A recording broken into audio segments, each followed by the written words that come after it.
Hello বন্ধুরা, কেমন আছো? আশা করি ভালো আছো। আজকে আমি তোমাদেরকে একটি ভোল্টেজ রেগুলেটর সার্কিট বানিয়ে দেখাবো। তো এই সার্কিটটি হলো 12 ভোল্ট থেকে 9 ভোল্ট কনভার্টার সার্কিট।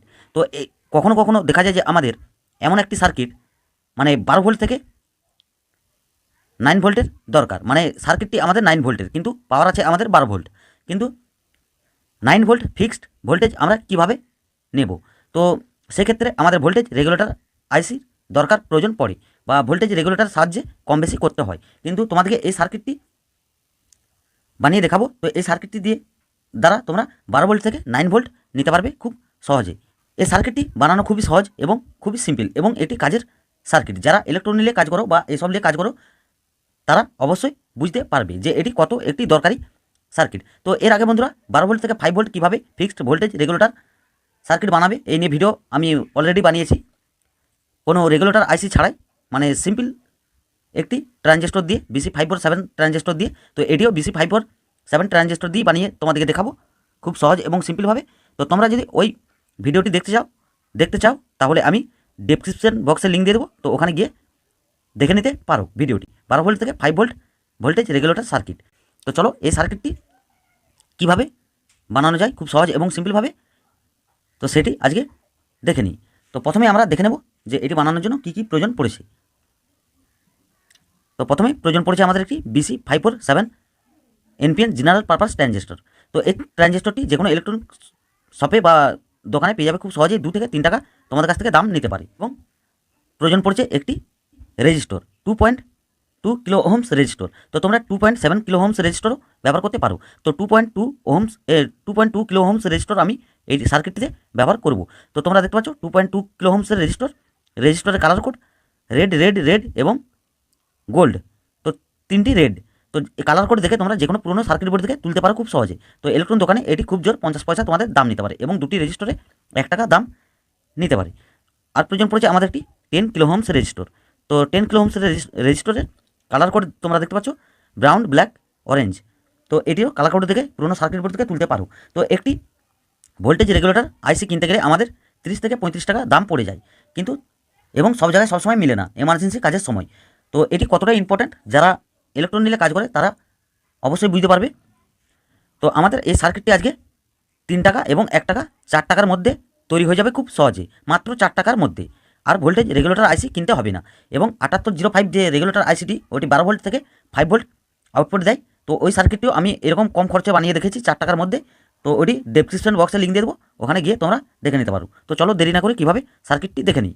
তো সার্কিটটি খুব সুন্দরভাবে দেখিয়ে বা স্টেপ বাই স্টেপ কানেকশন সমস্ত কিছু আমি ভিডিওর মধ্যে দেখিয়ে দেবো, এবং শেষে চেক করে দেখিয়ে দেবো যে সার্কিটটি ঠিকঠাক কাজ করছে কি করছে না সমস্ত কিছু। তো চলো দেরি না করে কীভাবে সার্কিটটি দেখে নিই। BC547 ট্রানজিস্টরটিকে এভাবে সোল্ডারিং হোল্ডারের মধ্যে আটকে নিয়েছি। তো তোমরা ক্যামেরাতে আশা করি বুঝতে পারবে, এবং আমি বোঝানোর চেষ্টা করবো বা দেখানোর চেষ্টা করবো।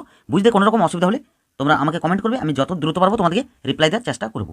তো আটকে নেওয়ার পর আমাদের 3টি পিন তোমরা দেখতে পাচ্ছ। প্রথমটি হলো কালেক্টর, মাঝেরটি হলো বেস, এবং 3 নম্বর পিনটি হলো ইমিটার। এটি হলো এনপিএন ট্রানজিস্টর। এরপর আমরা যে 2.2 কিলো ওহমস রেজিস্টরটি নিয়েছিলাম, তো তোমরা এটি 2.7 কিলো ওহমস রেজিস্টর ব্যবহার করতে পারো। তো 2.2 কিলো ওহমস রেজিস্টরটি আমরা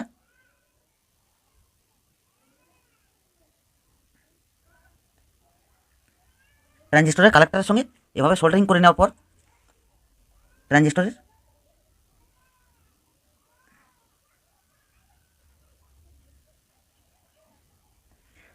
বেসের সঙ্গে এভাবে সোল্ডারিং করে নিয়েছি।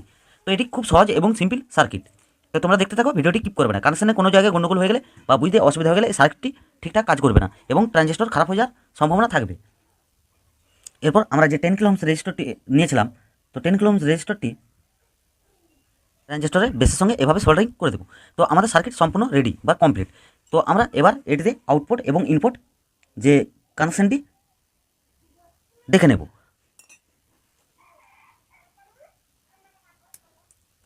প্রথমে আমরা আউটপুট কানেকশনটি দেখে নেব। তো আমি একটু কালো তার নিয়েছি। তো আমাদের এটি হবে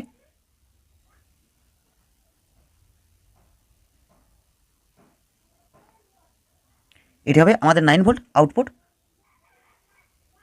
নেগেটিভ। তো এটি হলো আমাদের আউটপুট নেগেটিভ 9 ভোল্ট, এবং 9 ভোল্ট আউটপুট পজিটিভটি হবে আমাদের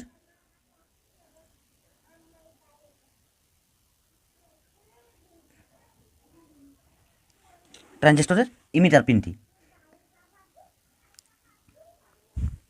তো এটি হলো আমাদের আউটপুট 9 ভোল্ট কানেকশান।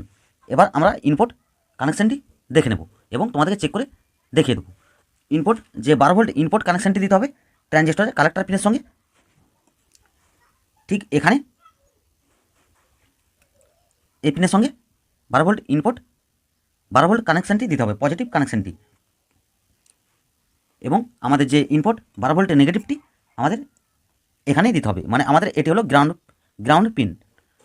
তো চলো এবার এটি চেক করে দেখে নিই যে কেমন কাজ করছে বা ঠিকঠাক কাজ করছে কি করছে না। তো তার আগে বন্ধুরা, তোমরা যদি আমার চ্যানেলে নতুন হয়ে থাকো অবশ্যই চ্যানেলটিকে সাবস্ক্রাইব করে পাশে থাকা অল বেল আইকনটি প্রেস করে দেবে এরকম ধরনের নতুন নতুন প্রজেক্টের ভিডিও বাংলায় সবার প্রথম দেখার জন্য। আর ভিডিওটি ভালো লাগলে অবশ্যই একটি লাইক করবে এবং কমেন্টে জানাবে।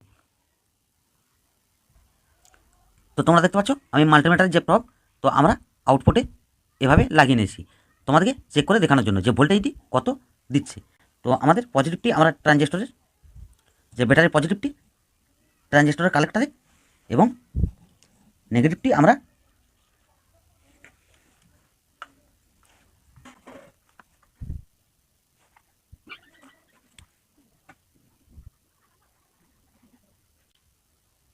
তো তোমরা দেখতে পাচ্ছ আমাদের এখন আউটপুট ভোল্টেজ দেখাচ্ছে 9 ভোল্ট, মানে একটু বেশি দেখাচ্ছে।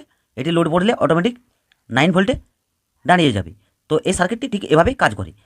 তো তোমাদেরকে এবার আমরা ব্যাটারির যে ভোল্টেজটি দেখিয়ে দিই।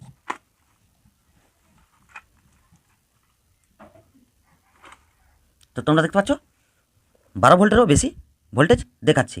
তো আমরা এই ভোল্টেজটি ইনপুট দিলে 12 ভোল্ট ইনপুট দিলে তোমরা ফিক্সড 9 ভোল্ট এই সার্কিটটি দিয়ে পাবে। তো আশা করি ভিডিওটি ভালো লেগেছে, ভালো লাগলে অবশ্যই একটি লাইক করবে এবং কমেন্টে জানাবে। তো চলো বন্ধুরা, দেখাবে পরের ভিডিওতে।